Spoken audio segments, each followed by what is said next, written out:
Mark సువార్త 1వ అధ్యాయము 40వ వచనం నుండి. మార్కు సువార్త 1వ అధ్యాయము 40వ వచనం నుండి. ఒక కుష్టి రోగి ఆయన యొద్దకు వచ్చి ఆయన ఎదుట, మోకాల్లోని నీకిష్టమైతే నన్ను శుద్ధునిగా చేయగలవని ఆయనతో చెప్పి ఆయనను వేడుకొనగా, ఆయన కనికరపడి చెయ్యి చాపి వానిని ముట్టి, నాకిష్టమే, నీవు శుద్ధుడవు కమ్మని చెప్పగా వెంటనే కుష్టి రోగము వానిని విడిచెను గనుక వాడు శుద్ధుడయ్యాడు. దేవునికి మహిమ కలుగును గాక. కుష్టు రోగము ఇది అంటరాని జబ్బు.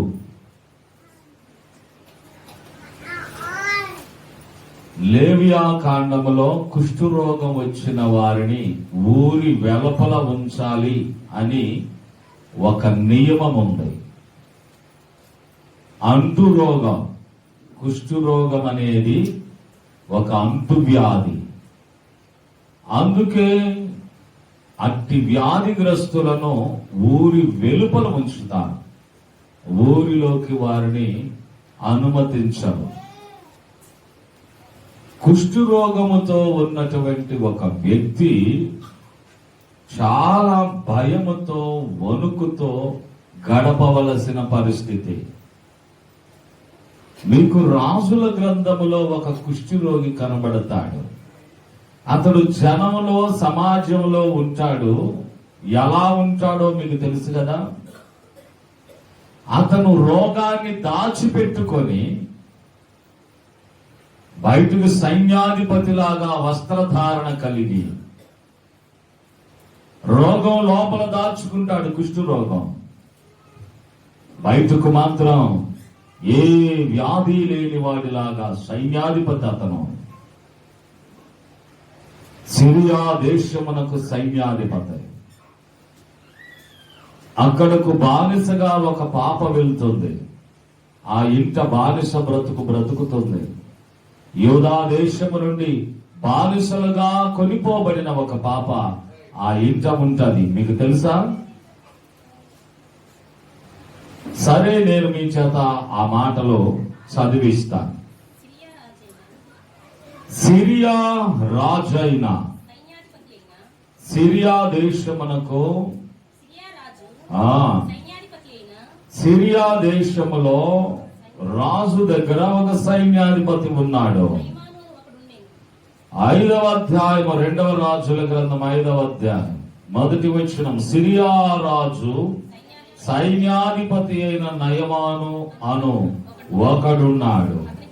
అతని చేత యెహోవాయే సిరియా దేశమునకు జయము కలుగజేసి ఉండెను గనుక అతడు తన యజమాని దృష్టికి గనుడై దయ పొందిన వాడయ్యాడు. అతడు మహాపరాక్రమశాలి అయి ఉండెను గాని అతడు కుష్ఠరోగి.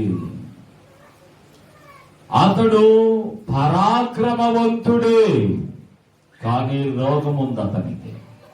కుష్ఠరోగముంది, బయటపడకుండా దాచుకుంటున్నాడు. ఏది ఏమి అవుతున్నప్పటికీ, జరుగుతున్నప్పటికీ మనం నూతన నిబంధనలో ఒక కుష్ఠరోగి యొక్క విధానాన్ని చూస్తా ఉన్నాం. ఆ కుష్ఠరోగి ప్రభు దగ్గరికి వచ్చాడు. వణుకుతూ దూరంగా ఉంటూ భయపడుతూ వచ్చాడు. ప్రభువా, ఆ మాట నోటికి రాకముందు అతడు సాగిలపడ్డాడు అని ఉంది. సాగిలపడి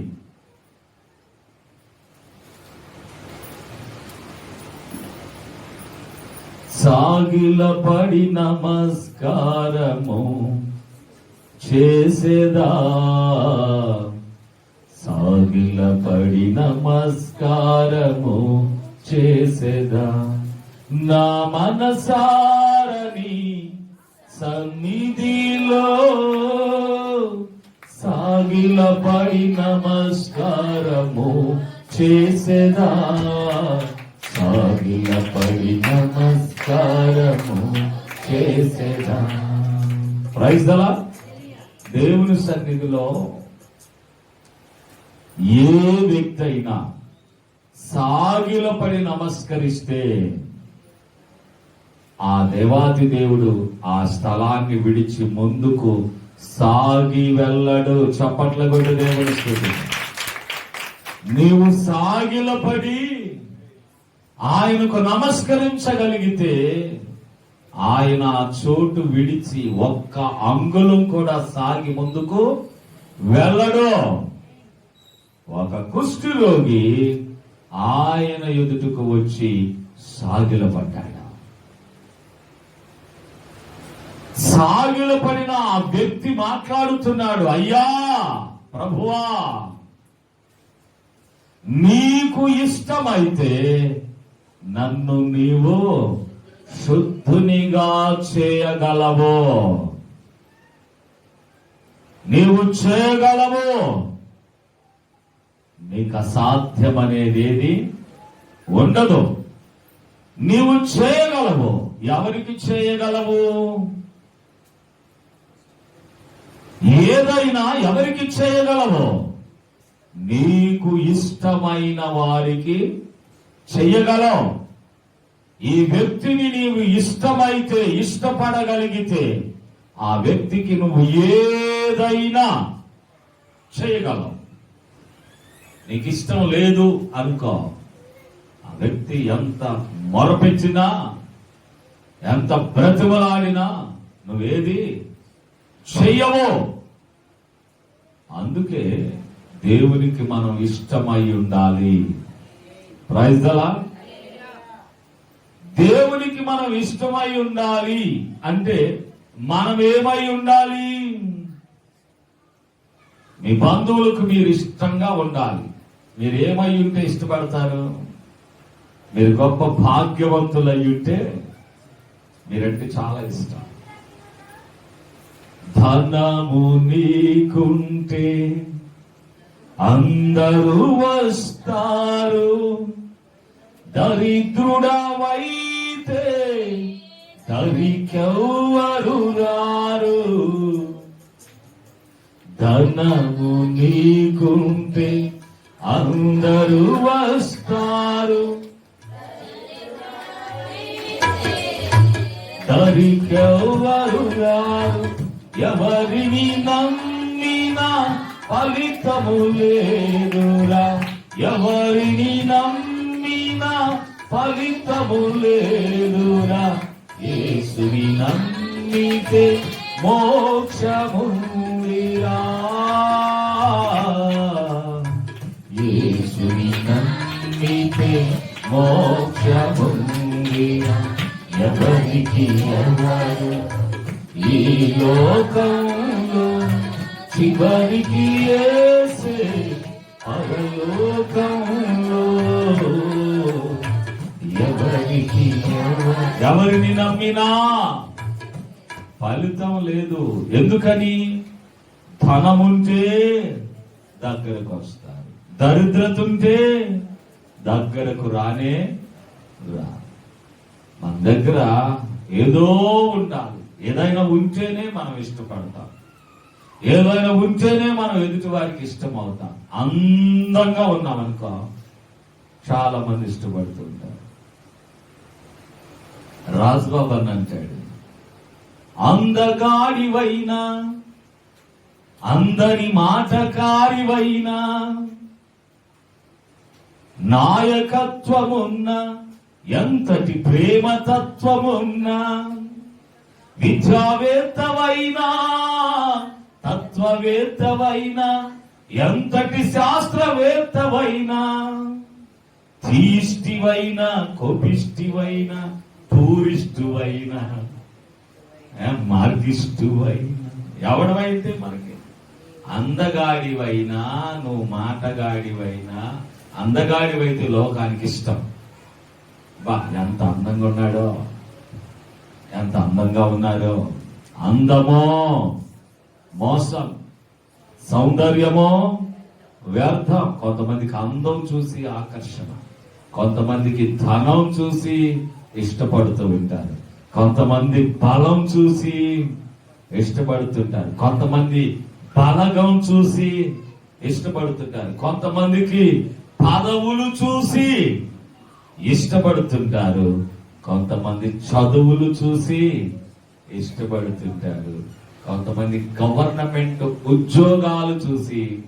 నాకు ఈరోజు ఒక పాస్టర్ గారు ఫోన్ చేశాడు, నన్ను మాచర్ల మీటింగ్ కి, వాళ్ళ సన్నిధిలో మీటింగ్ కి రమ్మని ఆహ్వానిస్తా ఉన్నాడు. ఆహ్వానిస్తూ ఒక మాట అన్నాడు, ఉన్నావా నువ్వు కూడా టైంలో? ఆ పాప ఉంది. నాతో పాస్టర్ గారు మాట్లాడినప్పుడు ఆ పాస్టర్ గారు అంటాడు, అయ్యగారు మా పెద్ద పాపకి సంబంధం చూడండి అయ్యా, పక్కాగా గవర్నమెంట్ జాబ్ అయితేనే చెప్పండి అయ్యా అన్నాడు.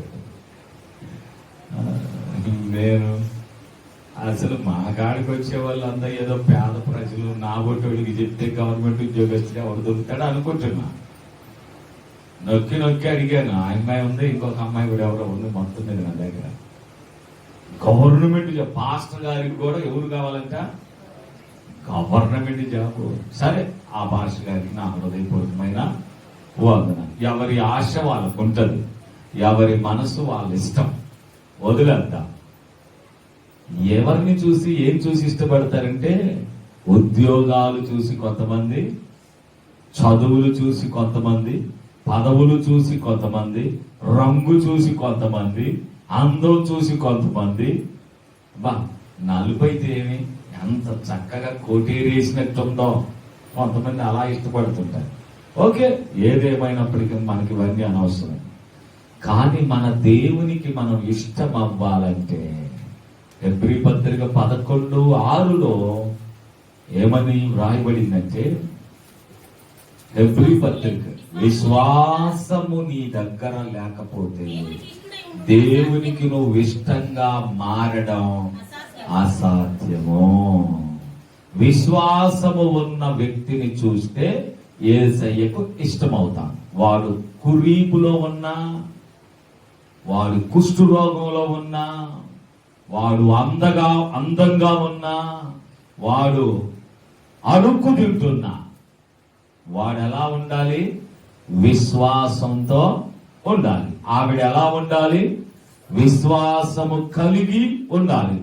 ఆరోగ్యం కలిగి లేకపోయినా పర్వాలా, అందచందాలు కలిగి లేకపోయినా పర్వాలా, చదువు సంఖ్యలు కలిగి లేకపోయినా పర్వాలా, కానీ ఏం కలిగి ఉండాలి? విశ్వాసము. నువ్వు రోగస్తుడవైనా, నువ్వు వృద్ధుడవైనా, నువ్వు అడుక్కు తినేవాడివైనా, నేనేం కలిగి ఉండాలి?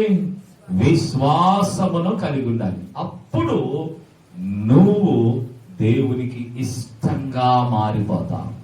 అప్పుడు దేవుడు అంటాడు, ఈ వ్యక్తి అంటాడు, అయ్యా నీకు ఇష్టమైతే నన్ను నీవు శుద్ధునిగా చేయగలవు. నువ్వు చేయగలవయ్యా, నీకు ఇష్టమైతే చేయగలవు. అప్పుడు యేసయ్య ఏమన్నాడు చూస్తారా? యేసయ్య ఏమంటాడు? ఆయన మాట అన్నప్పుడు కనికరపడ్డాడు. నీవు మాట్లాడే విధానములో ఎదుటి వారికి కోపం రాకూడదు.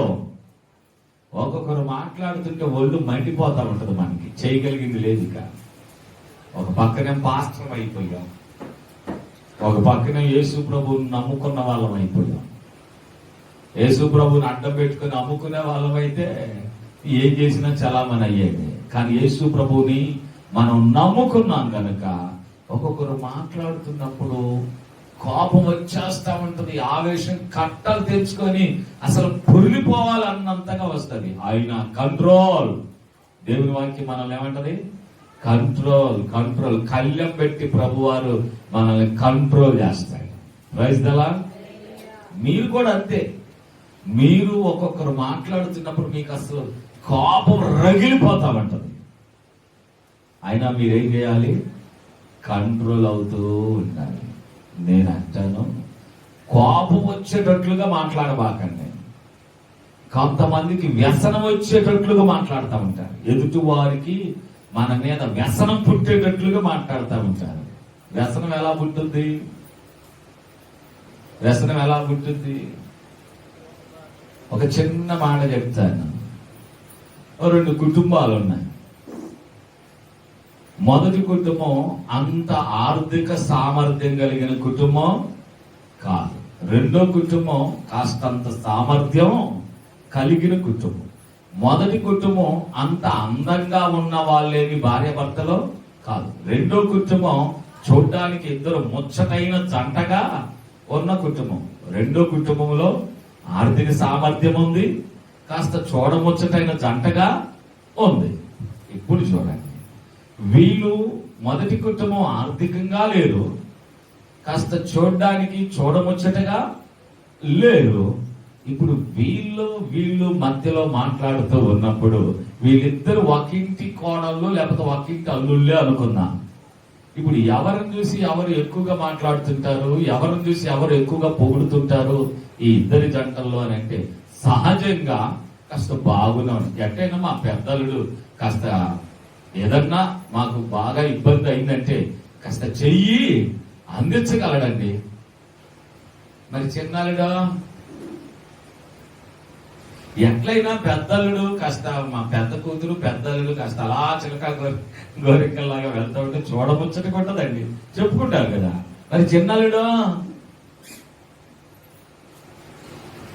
అప్పుడు రెండో వాళ్ళకి ఏమొస్తుంది? రాదా ఆ మాటలకి? బైబిల్లో లేదా? పెనిన్న మాటలాడుతున్న విధానానికి హన్నాకి వ్యసనం వచ్చేసింది. ఏం చేయాలో అర్థం కావట్లేదు అసలు. నేనేం చేయలేను కానీ యేసయ్య దగ్గరికి వెళ్ళి మొరపెట్టుకుంటాను, దేవుని దగ్గరికి వెళ్ళి మొరపెట్టుకుంటాను. కొంతమందికి దుమ్మెత్తి పొయ్యాలన్నంతగా మాట్లాడుతూ ఉంటారు కొంతమంది. ఎవరిని ఏమీ చేయలేక భర్త దగ్గరికి పోయి భర్తతో అంటుంది, ఒక అద్భుతమైన తల్లి, నా ఉసురు తగిలిపోతావా బ్రహ్మా అంది. ఈ మాటలు అనిపిస్తావా నా చేత? ఆ పనికి మాలిన దాని చేత నన్ను ఇన్ని మాటలు అనిపిస్తావా? నువ్వు దగ్గరుండి అనిపిస్తావా? నువ్వు మాట్లాడవా? నా ఉసురు నీకు తగిలింది. తిరిగి ఏం అనలేక ఇలాంటి మాటలు మాట్లాడుతూ ఉంటారు. కానీ వీళ్ళు మాట్లాడితే యేసయ్యకి ఏమొచ్చింది? కోపమా, అసూయ, ద్వేషమా, వ్యసనమా?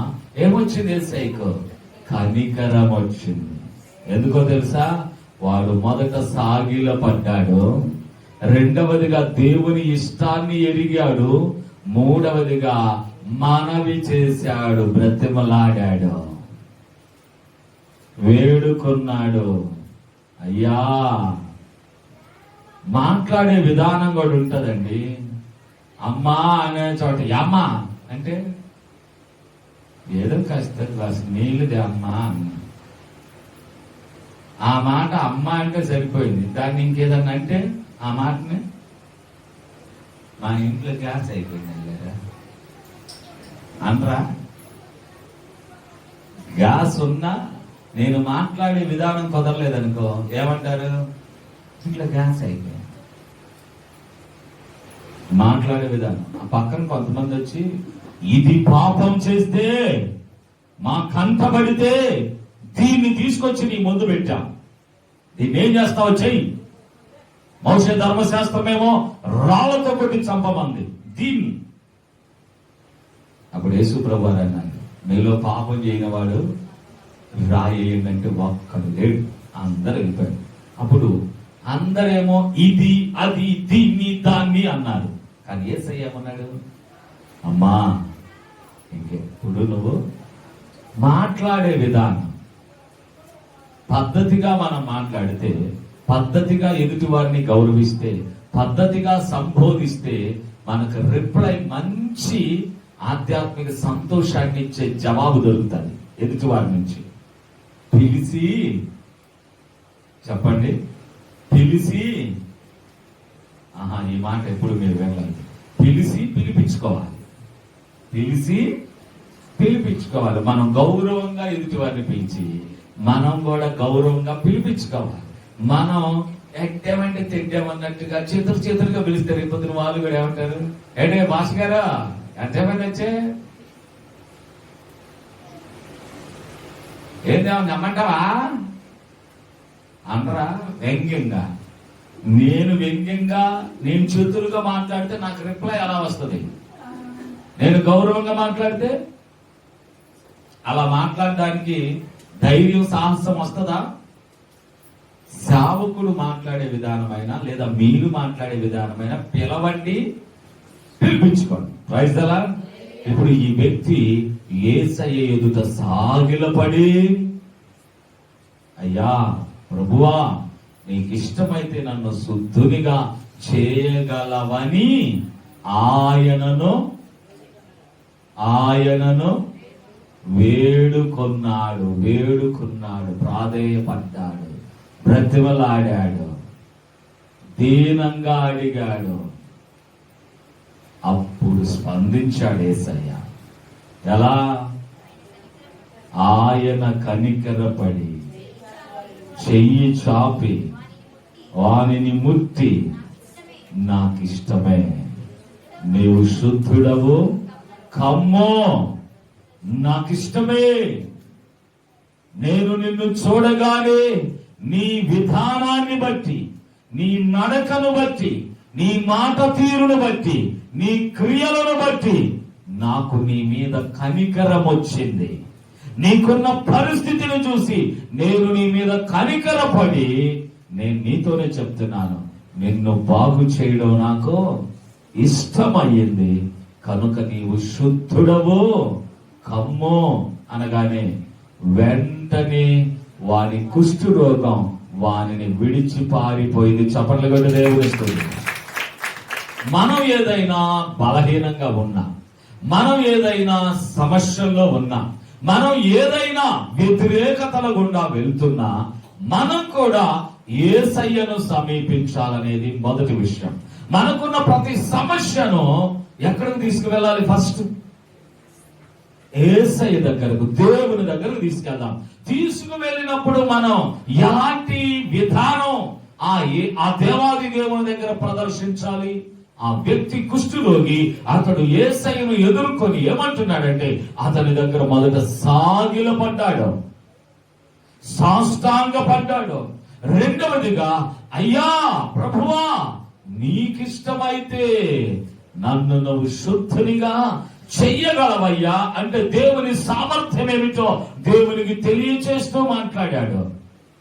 నీవు సామర్థ్యము కలిగిన వాడవు, నీవు శక్తి కలిగిన వాడవు, నీవు దీన్ని చేయగలవు, నాకు నమ్మకం ఉందయ్యా అంటూ ఆయనను దయచేసి నాకున్న ఈ బాధ నుంచి, దయచేసి నాకున్న వ్యాధి నుంచి, దయచేసి నాకున్న సమస్య నుంచి నీవు నన్ను విడిపించయ్యా అని ఆయనను వేడుకోగలిగితే, నీకున్న సమస్య వచ్చినప్పుడు మొదటిగా సాగిలపడు. రెండవదిగా ఆయన సామర్థ్యము, ఆయన చెయ్యగలడో లేదో నమ్మకం కలిగి ఉండు, నమ్మి ఆయన దగ్గర మాట్లాడు.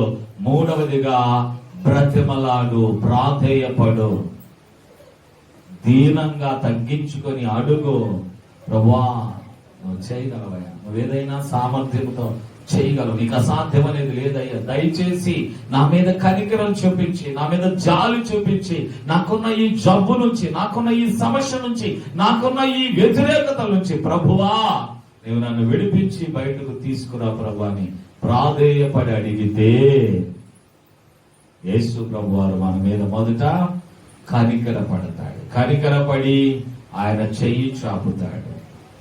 ప్రైజ్ ది లార్డ్, హల్లెలూయా. ఆయన చెయ్యి చాపుతాడు. అరచేతులతో మనలో చెక్కుకున్నాడండి ఆయన చేతులతో మనకు రూపాన్ని ఇచ్చాడు. మన రూపం ఆయన చేతుల ద్వారా ఏర్పాటు చేయబడింది. అరచేతులతో మనల్ని చెక్కాడట. ఆయన చేతులు అంటాడు, రక్షింపనేరకయుండునట్లు నా చేతులు కురుచా కాలేదు. నీకు సహాయం చేయకుండా ఉండడానికి, నిన్ను ఆదుకోకుండా ఉండడానికి నా చేతులు, నా హస్తాలు కురుచవలేదు. నేను చాపి దినమంతా నా చేతులు మీ వైపు చాపబడే ఉన్నాయి. ఆయన చెయ్యి చాపాడు, వాడిని ముట్టాడు. నాకు ఇష్టమే, నువ్వు శుద్ధుడవు కమ్మనగానే వాడికి ఆ రోగం ఆ క్షణంలోనే విడిచి వెళ్ళిపోయింది. ఎంతవరకు బాగా. అయితే ప్రభువారు ఆ తర్వాత ఏదో మాట్లాడుతున్నారు. అదేందో చూద్దామా? ఇదిగో, ఎవరితో ఏమీ చెప్పొద్దు. ఫస్ట్ మనం ఏం చేయాలి? దేవుడు నీకు బాగు చేశాడు, దేవుడు నీకు సమాధానము అనుగ్రహించాడు, దేవుడు నీకు మేలు చేశాడు, దేవుడు నీకు ప్రశాంతతనిచ్చాడు, దేవుడు తన సహకారము నీకు అందజేశాడు, స్వస్థపరిచాడు, సమస్య లేకుండా తీసేశాడు. అయితే ఫస్ట్ ఆఫ్ ఆల్ నువ్వెవరితో ఏమీ చెప్పొద్దు. మరి ఏం చేయమంటావు? కానీ నీవు ఒక చోటికి వెళ్ళాలి, వారికి సాక్షార్థమై నీ దేహాన్ని యాజకునికి కనబరుచుకొనము. ఆగుదాం అక్కడ దైవజనుడి దగ్గరకు వెళ్ళు. నీకొచ్చిన సమస్య ఏమిటో సాక్షార్థమై వారు గ్రహించగలిగేటట్లుగా సాక్షిగా నిలబడి ప్రత్యక్షంగా వారికి చూపించు. నీకేం జరిగిందో చూపించు. దైవజనుడి దగ్గరకు వెళ్ళు. మొదటిగా నీవు దైవ సన్నిధికి వెళ్ళు, దైవజనుడి దగ్గరకు వెళ్ళు, సాక్షార్థమై జీవించు, సాక్షిగా వారికి కనబడచ్చు. నువ్వు కుష్ఠరోగంతో ఉన్నావు కదా, కుష్ఠరోగం ఎముకలు కొరికేస్తూ ఉంటుంది కదా, అప్పుడు నిన్ను చూసి ఊరికి దూరంగా, జనానికి దూరంగా ఉంచారు కదా, ఇప్పుడు వెళ్ళి చూయించు. నీవు ఇప్పుడు కుష్ఠరోగంతో లేవు, కొరుకుడు పడుతున్నటువంటి శరీరంతో లేవు, ఆ చీని రక్తం కారుతున్న శరీరంతో లేవు. ఓ స్వస్థపరచబడిన వాడిగా, స్పష్టమైన వ్రేళ్లు కలిగిన వాడిగా, స్పష్టమైన పాదాలు కలిగిన వాడిగా, ఏ జబ్బు లేని వాడిగా ఉన్నావే. ఈ పరిస్థితి, ఈ సిచ్యువేషన్ ఒక్కసారి దైవజనుడికి చూపించి ఏం చేస్తావో తెలుసా? నీవు బాగుపడినందుకు మోషే నియమించిన కానుకలను సమర్పించు. ఇది ఆజ్ఞ. యేసు ప్రభు వారు ఆజ్ఞాపించాడు. ఏమండి, బాగు చేసేవాడు బాగు చేసుకుని పోవాలి కదా, స్వస్థపరిచేవాడు స్వస్థపరిచి ఆయన దారిన ఆయన వెళ్ళిపోవాలి కదా. వాడేదో ఆపదలో వచ్చాడు, వాడేదో బాధలో వచ్చాడు, వాడేదో కష్టంలో వచ్చాడు, వాడేదో రోగంతో వచ్చాడు. ప్రభువా నన్ను కనికరించి ఆయన కాళ్ళ మీద పడ్డాడు, ప్రాధేయపడ్డాడు. సరే, దేవుడు కనికర పడ్డాడు, బాగు చేశాడు. సరేలా జాగ్రత్తగా బ్రతుకురా అని చెప్పి ఇంకా ఆయన దారిని ఆయన వెళ్ళొచ్చు కదా. ఏమన్నాడు తెలుసా? అగో, మొదటిగా ఈ విషయం నువ్వు యాజకుని దగ్గరికి వెళ్ళి సాక్షార్థంగా చూపించు. నీవు బాగయ్యావా లేదా అనే సంగతి సాక్షార్థంగా చూపించు. విను, పరిగెత్తమాకు, అప్పుడే ఆగో. వెళ్తూ మోషే నియమాల ప్రకారం కొన్ని కానుకలు బాగుపడ్డవాడు చెల్లించాలి. బాగుపడ్డవాళ్ళు చాలా మంది నేను చూస్తుంటాను, లేచి దేవుడి జ్వరంతో ఉంటే మరే అయ్యగారికి ప్రార్థన చేయమని చెప్పాను, అయ్యగారు ప్రార్థన చేశారు, అమ్మగారు ప్రార్థన చేశారు, అంతవరకు బాగుంది కాదు. అది తగ్గిపోయిందా అంటే చాలా చక్కగా తగ్గిపోయింది, ఇప్పుడు హాయిగా ఉన్నాను అని చెప్పేసి దేవుడికి స్తోత్రం, నీకు వందనాలని కూర్చుంటారు. చాలా తప్పండి అది.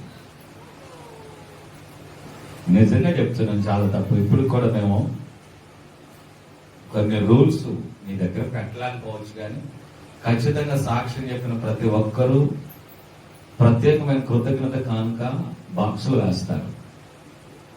మేము చేసాం అలా, మీకు చెప్తున్నాం ఇలా. మాట్లాడితే పాస్టర్ గారు అదే చెప్తాడేమో అంటారని భయంతో చెప్పకుండా ఆగా. మాకు భయం, ఆంగ్ల గురించి చెప్పాలంటే భయం. ఎవరు ఏమి పుకార్లు పుట్టిస్తారని భయం. మా కాళ్ళే దేవుడు నన్ను క్షమించింది కాక ఒకవేళ మిమ్మల్ని అంటే క్షమించండి. అదొక రూల్, ఇది ఆజ్ఞ. బాయ్ నువ్వు బాగుపడ్డావు కదా, వెళ్ళు. యాజకుని దగ్గరికి వెళ్ళి యాజకునికి సాక్షార్థంగా నీ జబ్బు నయమైందని వారికి కనబరుచుకో. అంతేకాదు, మోషే నియమించిన కానుకలు ఉన్నాయి. ఆ కానుక కాదు, చాలా మంది కానుక అనుకుంటారేమో. కానుకలున్నాయి. ఆ కానుకలు అక్కడ సమర్పించు అని జాగ్రత్తగా సమర్పించే ఉంటే ఇచ్చేయి, లేకపోతే లేదు అన్నాడా? ఆజ్ఞాపిస్తున్నా. Rule is rule for all, అందరికి, చివరికి నాకు కూడా. ఈరోజు మన దగ్గరికి ఒక పాస్టర్ గారు, మీరు అనుకోవచ్చు పాస్టర్ గారు దశభాగం ఇస్తున్నాడా? చెప్తాను వినండి. ఒక పాస్టర్ గారు వచ్చాడు శ్రీశైలం నుంచి, ఇంటికి వచ్చాడు. చక్కగా మంచి టిఫిన్ తెచ్చాను. తనతో పాటు ఇంకొక తోడు ఒక మంచి సంఘ పెద్దలు తెచ్చుకున్నాడు. ఇద్దరికి చక్కగా పెట్టి చెప్పకూడదు, కానీ మీరు నేర్చుకుంటారని చెప్తున్నాను. మేము చెప్పుకోకపోతే మీరు నేర్చుకోలేదు. సంఘ పెద్దలు వచ్చారు, ఆయన వచ్చాడు. చక్కగా వారికి మంచి టిఫిన్ ఏర్పాటు చేశాం. సరే, అప్పుడప్పుడంటే మేము ఇంట్లో సిద్ధపరచలేము కాబట్టి బయటకు వెళ్ళి మంచి హోటల్లో టిఫిన్ ఏర్పాటు చేసి తీసుకొచ్చి చక్కగా వారికి టిఫిన్ అందజేసి ప్రేయర్ చేయించుకున్నాం. ప్రేయర్ చేయించుకొని మేమిచ్చే కానుక మేము ఇచ్చాం. మన గృహాన్ని నెలలో కనీసం 4 నుండి 5 సేవకులు ఖచ్చితంగా దర్శిస్తూనే ఉంటారు. నేను ఏ సేవకుడు మన ఇంటి గుమ్మం తొక్కితే చెప్తున్నాను వినండి. ఈరోజు తల్లులో మున్సిపాలిటీ జీతం, మున్సిపాలిటీ మీ దృష్టిలో తక్కువ జీతం అనిపిస్తుంది అనుకున్నా. మంచిది, గవర్నమెంట్ జీతాలు కాదు, గొప్ప జీతాలు కాదు. మున్సిపాలిటీ జీతం సుమారు ఎంత ఉంటుంది? తల్లులు అబద్ధం ఆడుకుని చెప్పండి, పర్లేదు. ఎన్ని? అట్టా చెప్పు, తొంచబాగా.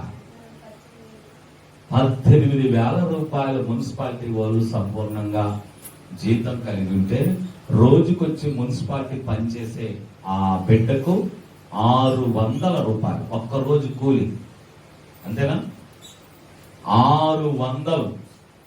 పాస్టర్ గారు మీ ఇంట్లో ప్రార్థన పెడితే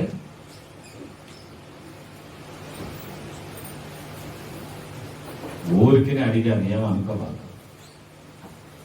కనీసం మనం మున్సిపాలిటీ పనికి ఇచ్చే విలువ కూడా మనం ఇవ్వకపోతే మన దేవుని మనం ఎలా గౌరవిస్తున్నట్టు? అంతకంటే ఎక్కువగా మనం గౌరవించాం. నా ఇంటికి వచ్చిన ఏ సేవకుడిని నేను తక్కువ చేసి ఎప్పుడు పంపను. నేను వెళ్ళిన తర్వాత మీరు ఎంక్వైరీ చేసుకొని కావాలంటే నిజంగా చెప్తున్నా. మన దేవుడు ఘనమైన దేవుడు. ఆయన కార్యములు ఘనమైన కార్యములు. ఆయన కార్యాలే ఘనమైనవి. ప్రైజ్ ది లార్డ్, హల్లెలూయా. సన్నిధి కరెంట్ బిల్ సుమారుగా 1000 రూపాయల నుండి 500 మధ్యలో ఉంటుంది. ఈ సన్నిధి బిల్ 3 మందిరాల బిల్లులు కలిసి, ఇప్పుడు 4 మందిరాల బిల్లులు కలిసి సుమారుగా 2000 వేసుకోండి. 2000 రూపాయల కరెంటు బిల్లు కడుతున్నాను అంటే నాకు 20,000 వస్తే 2,000 దశమ భాగం ఇచ్చినట్టు నేను. ఏది? కరెంటు బిల్లు కడుతూనే. ఇక మైకులు బాగా అవుతావు ఏంటి, ఇంకా వేరే పనులు ఏంటి, సేవకులు రావటం ఏంటి, ఎన్ని వేలు రావాలి నాకు? మరి ఎంత ఖర్చు పెడుతున్నాను, ఎంత ఇస్తున్నాను? వెనుకొండ ప్రాంతానికి వెళ్ళడానికి గతంలో 1000 రూపాయలు ఇచ్చామని జనవరి నుంచి 500 ఇస్తున్నా. అది ఇందులో నుంచి ఇవ్వటమే కదా. వెనుకొండ నుంచి 5,500 వెనుకొండ వెళ్ళడానికి. ఇక్కడ కొంత ఖర్చు పెడుతున్నా. నేను అతిశయించి చెప్పడం లేదు. నేను దశమ భాగం కాదు, 20-30% దేవునికి ఇస్తున్నా. నా రాబడిలో 20 నుండి 30% దేవునికి ఇస్తున్నా. దేవుని కొరకు ఖర్చు పెడుతున్నా. అదండి. ఎందుకు చెప్పాను అంటే, యేసు ప్రభు ఆగురా అన్నాడు. ఎవరిని? బాగుపడ్డావని. అగో ఎప్పుడు దేవుని వల్ల మేలు పొందటమే కానీ నియమించబడిన కానుకలు అర్పణ చేసి అప్పుడు వెళ్ళు. ఎవరు చెప్పిన మాట అది? పాస్టర్ గారా, యేసుప్రభా? ఆయనే సాక్షాత్తు చెప్పాడు. యేసుప్రభు అంటాడు, అబ్బాయ్ నీవు సాక్షార్థమై సేవకుని ఎదుట నిన్ను నీవు కనబరుచుకో. ఆ తరువాత మోషే నియమించిన కానుకలు సమర్పించి వెళ్ళు. వాడికి ఖండితంగా ఆజ్ఞాపించాడు. ఇది ఖండితం, ఇది ఖండితం. దేవుని పని దేవుని పనిగా చేసి చూడండి, ఖచ్చితంగా మీకు అసాధ్యం అనేది ఏది ఉండదు. దేవుని పని దేవుని పనిగా చేయకుండా మనం అది సాధ్యం కావట్లా, ఇది సాధ్యం కావట్లా, అది జరగట్లా, ఇది జరగట్లా అంటే అలానే ఉంటది కొంతసేపు. నేను అలా ఉండాలని కోరుకోవట్లేదు, కానీ మీరు ఆ స్థితిలో నుంచి బయటకు రావాలని కోరుకుంటున్నాను. ప్రైజ్ ది లార్డ్, హల్లెలూయా. కాబట్టి మోషే నియమించిన కానుకను ఖచ్చితంగా మేలు పొందిన వారు దేవునికి చేర్చండి, తరువాత ఇచ్చి నన్ను శోధించండి అన్నాడు. ఇవ్వకుండా దేవుని మీద ఓరక శోధన పెట్టుకున్నాను. దేవుణ్ణి శోధించి గెలవగలమండి? దేవునికి ఇవ్వాలి, ఆయన్ని శోధించాలి. తప్పకుండా ఎక్కడో తీసుకొచ్చి ముందు పెట్టాడు. ఆయన్ని శోధించాలి అంటే ఇవ్వు. దేవుడు అన్నాడు, అడుగుడి మీకు ఇవ్వబడిన మత్తయి సువార్తలో. కానీ లోకా సువార్త దగ్గరికి వెళ్ళినాక అన్నాడు, ఇవ్వండి మీకు ఇవ్వబడుతుంది అన్నాడు. అడగండి అన్న, అక్కడ ఇవ్వండి మీకు ఇవ్వబడుతుంది. ఇంకో మాట చెప్పనా? నూర్చే ఎద్దు మూతికి చిక్కం పెట్టబాకండి అంటాడు. నూర్చేది ఎద్దు నేను, ఈ కళ్ళలో నూరుస్తున్నా. నా మూతికి ఏం పెట్టకూడదు? చిక్కం పెట్టకూడదు. తినడానికి అర్హత ఉంది నాకు. Praise the lord.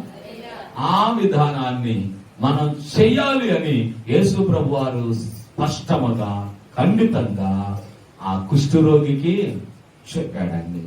కుష్ఠరోగం ఎంత భయంకరమైంది, కుష్ఠరోగం ఎంత వేదనకరమైంది, కుష్ఠరోగం ఎంత లోన్లీనెస్ గా మనిషిని మారుస్తుంది. అటువంటి వ్యక్తిని బాగు చేసినప్పుడు యేసు ప్రభు వారు అన్నాడు, నువ్వు వెళ్ళి మోషే నియమించిన కానుకలు సమర్పించి సేవకునికి కనబరుచుకొని వెళ్ళు. అయితే ఎవరికి చెప్పక ముందు ఆ పని చేసి తర్వాత నీ చాటింపు ఆ సంగతి తర్వాత చూసుకో. ముందు చేయాల్సింది ఏం పని? ముందు సేవకుని దగ్గరికి వెళ్ళి నీ విషయాన్ని సేవకునికి చెప్పుకొని నువ్వు బాగుపడిన విధానం కనబరుచుకొని మోషే నియమించిన కానుకను అర్పించో దేవునికి. ఆ తర్వాత నువ్వు చెప్పుకో. మనమేం ఊరు మొత్తం చెప్పిన తర్వాత వస్తాం పాస్టర్ గారు. నో. ప్రైజ్ ది లార్డ్, హల్లెలూయా. చూడండి, ఇతడు బాగుపడాలనే మనసు కలిగిన వాడు కాబట్టి దేవుని దగ్గరికి ఎలా వచ్చాడు? మొదట సాగిలపడ్డాడు. రెండవదిగా, ప్రభువా నీకిష్టమైతే నన్ను నీవు శుద్ధునిగా చెయ్యగలవు అని ఆయన యొద్ద అనేక విషయాలు ఎత్తిపట్టాడు. మూడవది, ఆయనను వేడుకొన్నాడు. ఆయనకి చేశావు, నాకు ఎందుకు చెయ్యవు అని అనలా, వేడుకున్నాడు కనుక ఆయన పరిస్థితి చూసి దేవునికి కనికరించు. మన పరిస్థితులను చూసి కూడా దేవుడు కనికరించాలి, కనికర పడాలి, మనకు మేలు చెయ్యాలి అని అనుకుంటే మొదటిగా మీరు సాగిలపడండి దేవుని దగ్గర.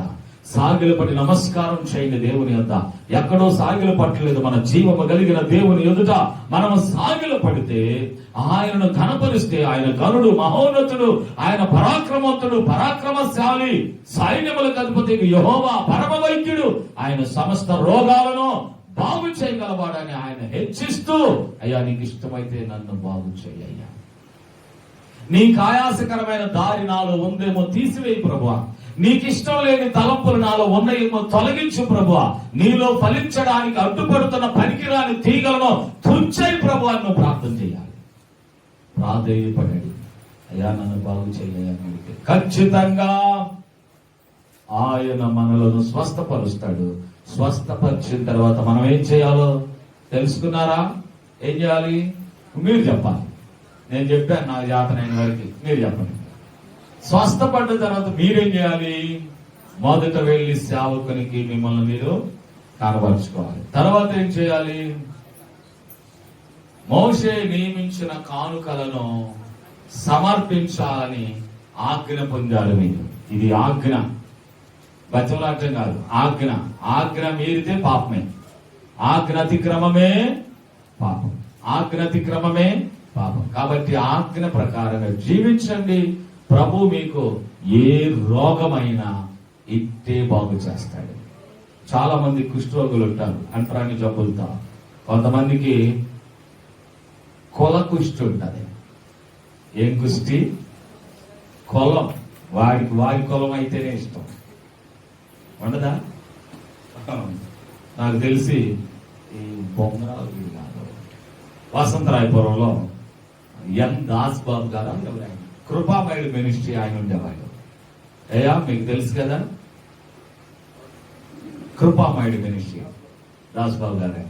ఆయన ఒక పాట రాశాడు. కొలపిచ్చోని నేను, కళ్ళు లేని కబోదిని, మతముచ్చోని నేను, మతే లేని ఉన్మాదిని. కులం అనేది ఒక కుష్ఠరోగం అంట. చాలా మంది పాస్టర్లు చెప్పారు, నేను కొత్తగా చెప్పట్లా. చాలా మంది పాస్టర్లు, చివరకు యేసన్న గారు కూడా, రోగం ఉంది అని అంటే బయటకు కనబడిన కుష్ఠరోగులు మీ మధ్యలో ఉన్నారని ఒక ప్రసంగంలో చెప్పాడు.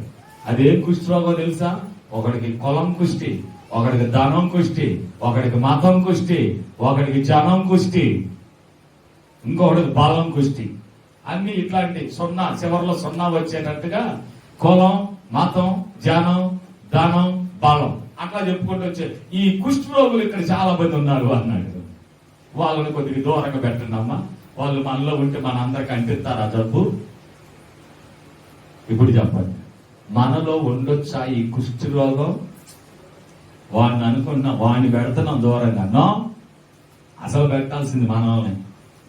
మనకెందుకండి ఈ కుష్ఠరోగం? కులం పరలోకం చేరుస్తుందా? ధనం పరలోకం చేరుస్తుందా? జనం పరలోకం చేరుస్తారా? బలం పరలోకం చేరుస్తుందా? చెప్పండి. ఏది పరలోకం చేర్చదు. కానీ యేసయ్య మాటే పరలోకానికి మనల్ని నడిపిస్తుంది. నేనే మార్గం, నేనే సత్యం, నేనే జీవం, నా ద్వారానే తప్ప ఏ దారిలోనైనా నువ్వు పరలోకం రావడం సాధ్యమో కాదు. నా ద్వారానే తండ్రి యొద్దకు నువ్వు రావాలి. యేసయ్య దారిలో వెళ్దాం. వైజలా ఈ మధ్య పార్టీ కుష్ఠరోగాలు ఎక్కువయ్యారు. నేను అన్నానని ఎవరు బాధపడతాను. కొంతమందికి పార్టీ అంటే పడి చేస్తాడు. వాడు 10 రూపాయలు ఈటాడికి 10 సార్లు ఆలోచించి నీకు ఇస్తాడు. ఓరు పార్టీ పెడితే ఏందో వీళ్ళు లీడర్ లాగా ఏం కొట్టుకు చేస్తారు. వద్దొద్దు, దయచేసి. మనకి ఎవడు ఏమీ చెయ్యడు, ఎవడు మనల్ని ఏమీ మేలుతో నింపడు. ఏ పార్టీ జోలు మనకొద్దు. మనకైతే యేసయ్య పార్టీ. రైజలా మనం ఏ పార్టీలో ఉందాం? యేసయ్య పార్టీ. మనదే జెండా శిలువ జెండా. మన ఓటు ఎవరికి? ఇప్పుడు ఒకవేళ ఎవరైనా వచ్చి ఓట్ల ఎలక్షన్కి అనౌన్స్ చేస్తున్నావయ్యా అన్న, నేను ఆ ఎలక్షన్లకు కాదండి, పరలోకపు ఎలక్షన్లకి అనౌన్స్ చేస్తానని చెప్తాను. నాకు ఆ ధైర్యం ఉంది. ఇప్పుడు చెప్పండి, మన పార్టీ ఎవరిది? చెప్పమ్మా, నేను ఎవరు పట్టుకోవాలి? ఏం పార్టీ మనది? ఎస్, అలాగుందా. ఒకవేళ ఏ పార్టీ జబ్బన్నా మనకు అంటుకుంటే అది ఒక కుష్ఠరోగం. అది కొరుక్కుపోతా ఉంటది. ఒకసారి పోతే ఇంకోసారి పోతే అట్లా పెరిగిపోతానే ఉంటది. ఒకసారి ఒక పార్టీలో ఓడిపోయిన సైలెంట్ ఉండొచ్చుగా, ఉండడు. ఇంకొకరు తెలిసిన పార్టీలో పోతాడు. ఎందుకంటే రోగం అంటుకుంటా పోతా ఉంటది, అసలు వ్యాపిస్తా ఉంటది అనమాట. ఆగడు. ఆ రోగం తగ్గేదాకా వాడు ఆగడు. కాబట్టి ఆ రోగం మనకు ఉంది. ఆ రోగం నుంచి బయటపడదుముగాక. రైజలా బయటపడదామా? బయటపడాలంటే ఏం చేయాలి? మొదటిగా సాగిలి పడండి. రెండవదిగా నీకు ఇష్టమైతే నన్ను బయటకు తీసుకురయ్యా అని అడగండి. మూడవదిగా ఒకసారి అడగటం కాదు, లేదా గర్వంగా అంటాం కాదు, బ్రతిమలాడి వేడుకోండి. ప్రభువును బ్రతిమలాడండి. ఆ 3 పనులు చేస్తే మిమ్మల్ని ముచ్చటగా యేసయ్య బయటపడేస్తాడు. ప్రైజ్ అలా. మీరు అప్పుడు ఎంత బాగుంటారో తెలుసా? ఆనందమే పరమానందమే, ఆశ్రయపురమైన యేసయ్యా నీలో ఆపత్కాలముల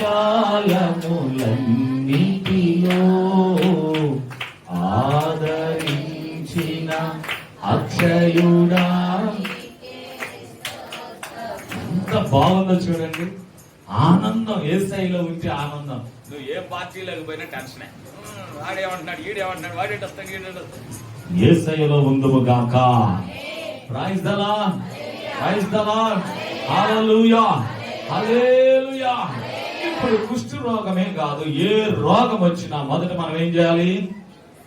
యేసయ్య దగ్గర సాగిలపడాలి. ఎందుకు ఆయన దగ్గర సాగిలపడాలంటే ఆయన సర్వశక్తి గల దేవుడు. ఆయనకు అసాధ్యమనేది లేదు. లోకములో ఉన్న వారందరికంటే ఉన్నతమైన నామం ప్రభువైన యేసు నామం. హల్లెలూయా. యేసయ్య నామంలో, శ్రీ యేసయ్య నామంలో శక్తి ఉన్నదయ్యా. యేసయ్య నామంలో పాడదాం, శక్తి ఉన్నదయ్యా.